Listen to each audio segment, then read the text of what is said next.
민주당이 발의한 이 법안이요. 내란 전담 재판부를 서울중앙지법 그리고 서울고등법원 각각 2개 이상 설치하도록 하는 내용이 골자인데요. 제1야당 대표로 헌정사상 처음 필리버스터 연단에선 국민의힘 장동혁 대표는 24시간 밤을 꼴딱 새우면서 역대 최장 필리버스터 기록을 세웠습니다. 여야 대표 목소리 들어보겠습니다. 내란의 중대성에 걸맞게 집중 심리와 신속한 판단이 가능하도록 내란 전담 재판부 설치법을 마련했습니다. 사법부가 제기한 위헌 우려도 원천적으로 차단했습니다. 국민께서 지금 바라시는 것은 분명합니다. 권한을 둘러싼 논쟁이 아니라 헌정 질서를 바로 세우는 실천입니다. 더불어민주당의 입맛에 맞는 법관들로 구성된 특별재판부를 만들어서 원하는 시기에 원하는 판결을 얻어내고자 하는 그 의도라고 생각합니다. 대통령에게 헌법 소의지가 있다면 이 법이 통과되더라도 반드시 제2요구권을 행사해야 할 것입니다. 자, 내란 전담 재판부 설치법 이게 그 2번 수정이 돼서 이제 국회 문턱을 넘은 건데 국민의힘은 이제 바로 이 안에 대해서 이 통과된 법안에 대해서 대통령이 제2요구권을 행사해야 된다 이런 요구를 하고 있는데 여기에 대해서는 의견 들어보겠습니다. 저는 오히려 이 국민의힘이 내란 전담 재판부를 구성하는 거에 대해서 제2요구권을 행사하라라고 하는 것은 지금 굉장히 심각한 어떤 사법 불신에 대한 어떤 국민들의 요구 해소를 위한 요구들이 있는데 그것을 외면하는 처사다 이렇게 보입니다. 네. 그리고 사실은 이제 12.3 불법 비상계엄이 일어난 지 1년이 넘었음에도 불구하고 1심과 관련한 어떤 판결조차 나오지 않은 상황이거든요. 1년이 지났는데도 어떤 판결도 나오지 않았다라는 건 국민들 입장에서 불안이 고조될 수밖에 없는 상황인 겁니다. 근데 여기에 대해서 오히려 국민의힘이 좀 이 사법부의 신뢰를 다시 한번 회복하고 그리고 내란 재판의 조속한 마무리를 위해서 이런 조치가 필요하다라고 이야기를 하는 상황에서 무조건 악법이다라고 규정을 하면서 얘기를 한다면 네네. 결국 내란에 대한 진상규명 그리고 내란에 대한 책임 묻기 이 부분에 있어서 둘 다 회방을 놓는다라고 볼 수밖에 없겠죠. 결국에 국민의힘이 여전히 윤 전 대통령과 절연하지 못하고 있는 그 노선을 다시 한번 확인시켜주고 있다라는 생각이 들고요. 국민의힘도 알 겁니다. 이 대법원에서 예규를 제정하는 것과 법률로 이것을 통과시키는 것은 법적인 구속력도 다르고 안정성도 다르다라는 것을 알 텐데 내용에서 사실상 많은 부분이 차이가 나지 않을 정도로 민주당이 양보하고 수정을 했음에도 불구하고 여기에 대해서까지도 거부권을 행사해라, 제2요구권을 행사해라 라고 요구를 하는 것 자체는 사실상 이 법의 필요성 자체를 공감하지 못하고 있는 것이고 네. 이 법을 사실은 반대하기 위한 주장만을 계속 늘어놓고 있다 이렇게 보입니다. 당대표가 24시간 이제 필리버스터를 해서 이 법이 통과되면 안 된다라는 얘기를 지금 했고 하지만은 지금 이 대통령이 과연 제2요구권을 행사할 가능성이 있을까 싶기도 하고요. 그렇다면 국민의힘 대응은 어떤 대응이 있을까요? 아무래도 이재명 대통령께서 거부권을 예. 행사해 주십사는 게 저희 생각입니다. 뭐냐면 이거는 계엄이 곧 내란이지 이 재판을 하는 과정에 있어서 이게 개별적인 건이 아니라 지금의 민주당이 입법 권력을 가지고 사법부를 사실상 압박하는 구조 아닙니까? 법을 만들 수 있습니다. 그렇지만 그 법이란 게 헌법의 테두리 내에서 사법부를 침해하지 않는 상황에서 만들어져야 되는 거거든요. 그런데 어떻습니까?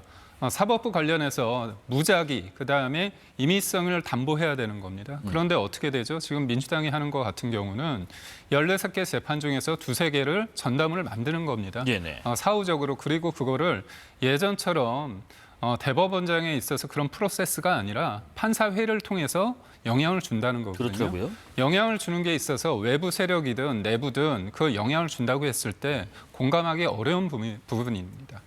누구나 재판을 받을 때는 공정하게 평등하게 받을 권리가 있는데 이거에 대해서 영향을 준다는 거고 저는 반대로 민주당이 그렇게 대법원에서 말하는 예규를 통해서 하는 것과 차이가 없다면 왜 이렇게 강조를 하시죠? 본질적으로 차이가 있습니다. 그리고 가장 큰 문제는 뭐냐면 사법부에 대해서 내란과 내란 세력과 한통속이라는 그런 프레임 속에서 공격을 했는데 역설적으로 조은석 특검이 내란 특검 아닙니까? 조희대 대법원장과 지기현 판사 관련해서 수사를 했습니다. 그랬더니 내란 관련해서 동조했는지 방조했는지 그 관련해서 무혐의 나왔고요. 직권남용 관련해서 지기현 판사가 윤석열 전 대통령을 구속을 취소한 부분은 석방한 부분에 대해서도 직권남용 혐의로 처벌할 수 없다는 내용이 됐습니다. 네네. 그렇다면 지금의 내란 전담 재판부가 필요하다는 그 전제가 되는 게 뭐였냐? 사법부 불신이었거든요. 근데 본인들 내란 특검에서 알아봤는데 사법부에 대해서 문제 제기할 거리가 없습니다. 그런데도 불구하고 전제가 사법부를 못 믿으니까 이렇게 한다 말이 안 되고요. 기관에 대한 신뢰도가 여러 부처나 여러 기관에서 이제 신뢰도 평가를 하는데요. 사법부가 입법부보다 위에 있습니다. 그렇기 때문에 국민이 사법부를 못 믿기 때문에 이렇게 한다는 거 어불성설이고요. 무엇보다도 서영교 의원, 부승찬 의원이 이른바 4인 회동설을 통해서 공격했는데 그게 가짜뉴스 아닙니까? 결국 본인들의 입맛대로 윤석열 전 대통령은 무조건 유죄를 만들기 위한 그런 일련의 상황 아닌가 보습니다.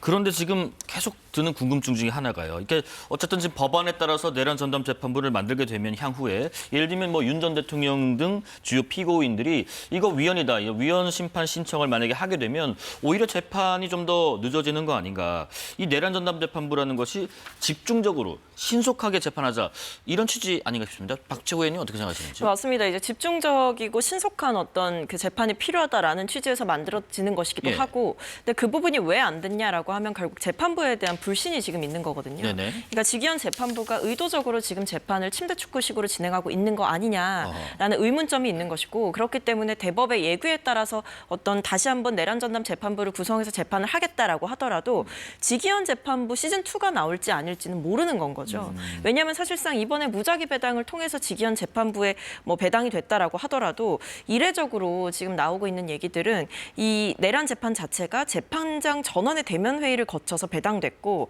그 과정에서 인사이동이 임박한 재판부 등을 제외한 네. 약 10개의 재판부만 전산 배당 대상에 포함이 됐다라고 하는 겁니다. 그러니까 의도적인 어떤 배제가 있었던 거 아니냐. 그러니까 조희대 대법원장이 의도를 가지고 특정 재판부를 배제를 하고, 그러고 나서 어느 정도 추려진 재판부 내에서 돌아가다 보니까 결과적으로 식품, 뭐 경제, 보건 이런 사건들을 맡았던 직위원 재판부에게 돌아가게 된 것 아니냐. 이 사태의 문제점을 과연 대법의 예규대로 대법이 주장하는 무작위 배당만으로 해결할 수 있겠느냐. 그 부분에 대해서 사실상 조희대 대법원장의 입김이 차단되지 않는 부분은 여전히 의구심으로 남기 때문에 여기에 대해서 저희가 다른 방안을 강구를 한 것입니다. 네. 근데 그렇다고 해서 기존에 좀 저희가 뭐 논쟁했던 것처럼 뭐 추천위원회를 꾸려서 거기에 뭐 변협이 들어간다든지 법무부가 들어간다든지 다른 외부 추천기관이 들어가는 것도 아니고, 이 내란 전담 재판부를 꾸리는 것은 이제 철저하게 사법부의 몫이 됐습니다.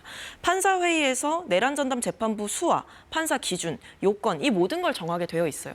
민주당이 개입할 여지는 없습니다. 그렇기 때문에 이렇게 뭐 기준을 정하고 사무분담위원회가 각 법원에서 움직여서 배당을 하고 분담을 하는 것은 네네. 법원 내에서 이런 무작위 배당이 다른 방식으로 이루어지는 것이거든요. 네.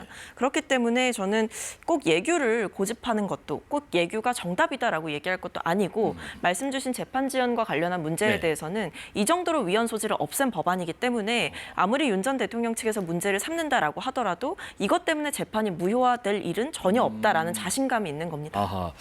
그 소위 말해서 태클이 들어와도 뭐 이렇게 늦어질 우려는 그렇게 크지 않다. 어떻게 생각하시는지요? 기존의 시스템이 있습니다. 예. 7, 80년 동안 상권 분립화에 이뤄진 부분이 있는데 예.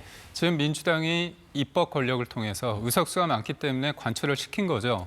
그렇다면 영향을 주는 거잖아요. 지금 외부 세력이냐 내부 세력이냐를 떠나서 일종의 풀이 굉장히 좁혀진 상태입니다. 예. 예를 들어서 우리가 밥상을 차린데 내가 원하는 반찬이 없습니다. 그런데 다른 사람이 자기가 원하는 반찬을 하고서 반찬 가짓수가 몇 개 있기 때문에 이거는 당신의 선택권이 보장됐다. 이렇게 하면 선택권이 보장된 게 아니잖아요.